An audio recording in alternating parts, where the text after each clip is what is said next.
पहली बार सेना के जवानों को आपने अग्निवीर के चक्रव्यूह में फंसाया। सही बात। इस बजट में अग्निवीरों के पेंशन के लिए 1 रुपया नहीं है। आप अपने आप को देशभक्त कहते हो, मगर जब अग्निवीरों की मदद करने की बात आती है, जवानों को पैसा देने की बात आती है, तो बजट में आपको 1 रुपया नहीं दिखाई देता। उनकी पेंशन के लिए 1 रुपया आपने नहीं दिया। स्पीकर सर, हजारों साल पहले हरियाणा में कुरुक्षेत्र में एक युवा को, अभिमन्यु को 6 लोगों ने चक्रव्यूह में मारा था। 6 चक्रव्यूह में फंसाकर मारा था। सर, चक्रव्यूह के अंदर डर होता है, हिंसा होती है, और अभिमन्यु को चक्रव्यूह में फंसाकर, ट्रैप कर 6 लोगों ने मारा। मैंने चक्रव्यूह के बारे में थोड़ी रिसर्च की और पता लगा कि चक्रव्यूह का एक दूसरा नाम होता है पद्मव्यूह, मतलब लोटस फॉर्मेशन। तो जो चक्रव्यूह होता है स्पीकर सर, वो लोटस के शेप में होता है, कमल के फूल के शेप में होता है। 21वीं सदी में सर एक नया चक्रव्यूह तैयार हुआ है स्पीकर सर, वो भी लोटस की शेप में है सर, और उसका चिन्ह प्रधानमंत्री जी अपनी छाती पर लगा के चलते हैं। सर, जो अभिमन्यु के साथ किया गया था, जो अभिमन्यु को चक्रव्यूह में फंसाया गया था, वही हिंदुस्तान के साथ किया गया है।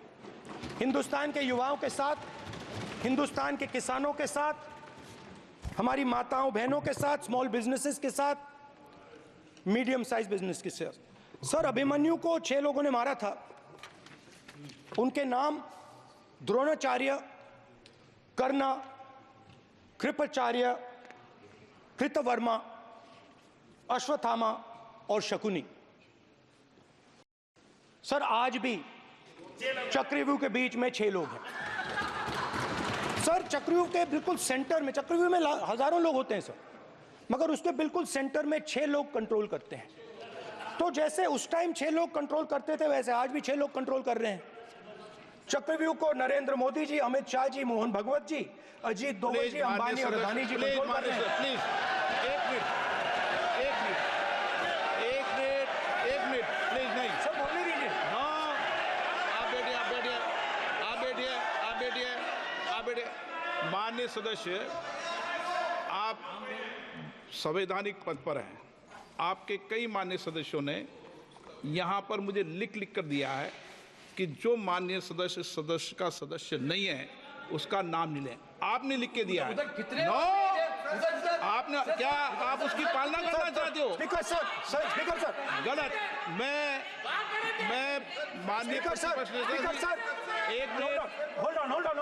स्पीकर सर, अगर आप चाहते हैं तो मैं एक मिनट, मैं प्रतिपक्ष के नेता से ये तो अपेक्षा करूंगा सही कि वो सदन की नियम मर्यादा को बने, ये अपेक्षा करता हूँ। आप चाहे नहीं करें, पर मैं अपेक्षा करता हूँ। नहीं सर, मैं, अगर आप चाहते हैं सर, मैं NSA का और अदानी और अंबानी का नाम इस लिस्ट से निकाल देता हूँ। सदस्य, आप अगर आप चाहते हैं सर। प्लीज, मैं नहीं चाहता। सदन के नियम प्रक्रियाओं से सदन चलता है। सर, अगर आप कहते हैं मैं निकाल देता हूँ। नो सदस्य, मैं 3 ही नाम यूज करूंगा। नहीं माननीय सदस्य, नहीं कहा। और आप video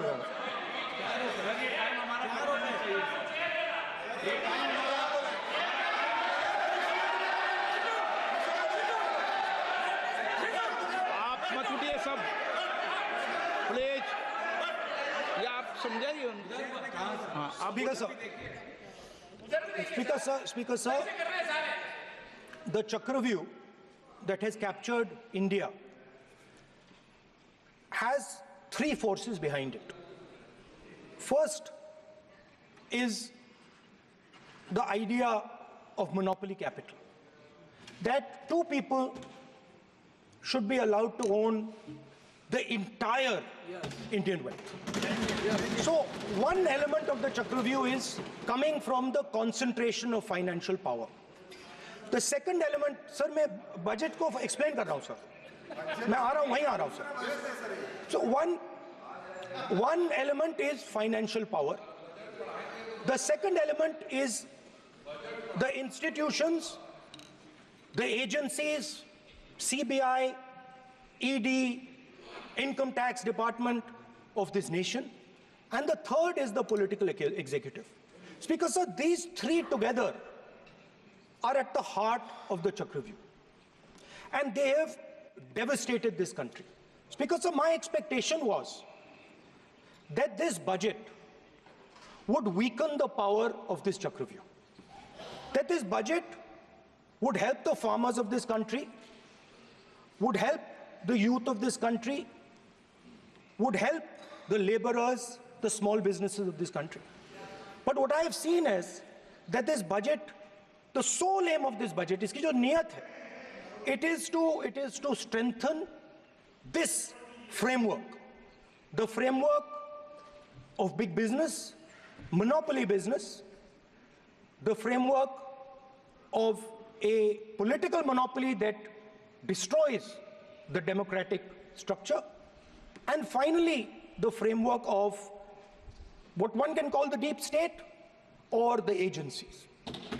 And the result of this has been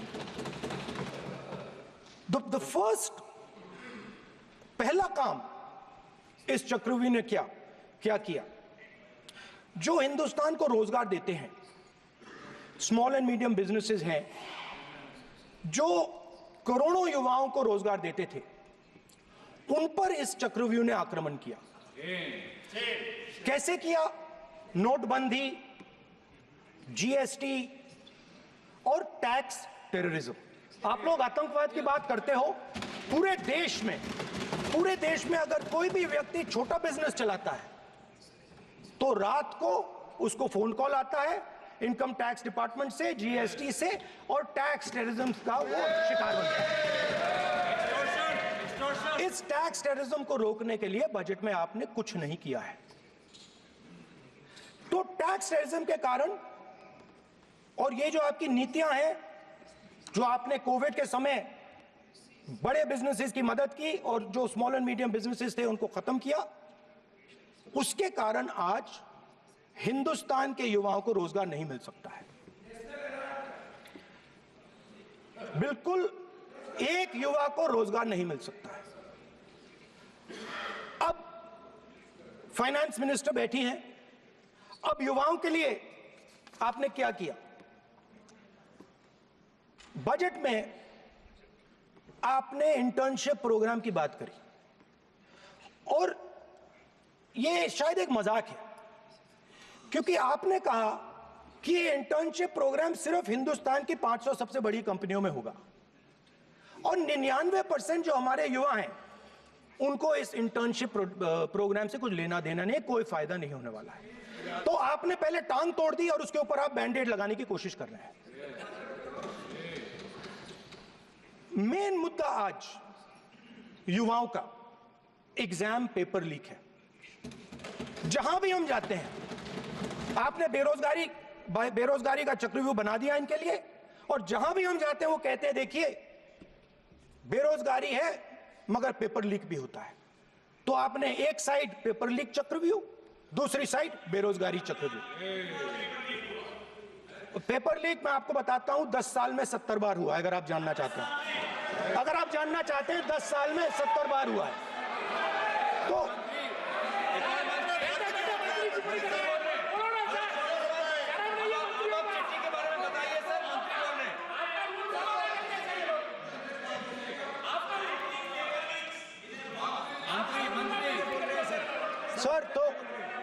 sir तो पेपर लीक के बारे में फाइनेंस मिनिस्टर ने बजट में एक शब्द नहीं कहा है।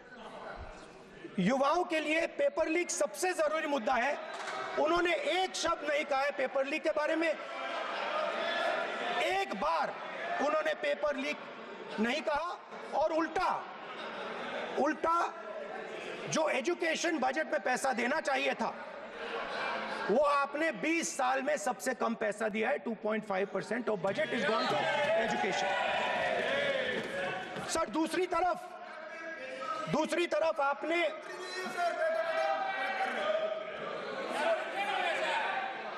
आपकी नहीं मानते सर, ये रनिंग कमेंट्री कर रहे हैं लॉ मिनिस्टर नहीं है आपकी सर नहीं है। दूसरी तरफ पहली बार सेना के जवानों को आपने अग्निवीर के चक्रव्यूह में फंसाया। सही बात। इस बजट में अग्निवीरों के पेंशन के लिए 1 रुपया नहीं है। आप अपने आप को देशभक्त कहते हो, मगर जब अग्निवीरों की मदद करने की बात आती है, जवानों को पैसा देने की बात आती है, तो बजट में आपको 1 रुपया नहीं दिखाई देता। उनकी पेंशन के लिए 1 रुपया आपने नहीं दिया। तो उनको आपने अग्निवीर के चक्रव्यूह में फंसाया। उसके बाद सर जो अन्नदाता हैं वो चक्रव्यूह से निकलने के लिए, आपके चक्रव्यूह से निकलने के लिए जो आपने बनाया 3 काले कानून, जमीन अधिग्रहण बिल को आपने कमजोर किया, उनको आप सही दाम नहीं देते हो। इस चक्रव्यूह से निकलने के लिए उन्होंने आपसे सिर्फ एक चीज मांगी है, 2 चीजें नहीं मांगी है, सिर्फ एक चीज मांगी है। उन्होंने कहा है कि हमें लीगल गारंटीड एमएसपी दे दो। आपने उनको बॉर्डर पे बंद कर दिया, रोक दिया। आज तक रोड बंद है। आप उनसे बात करने को तैयार नहीं है। वो यहां आए, मुझसे मिलने आए, आप उनको अंदर नहीं आने दे रहे थे। माननीय सदस्य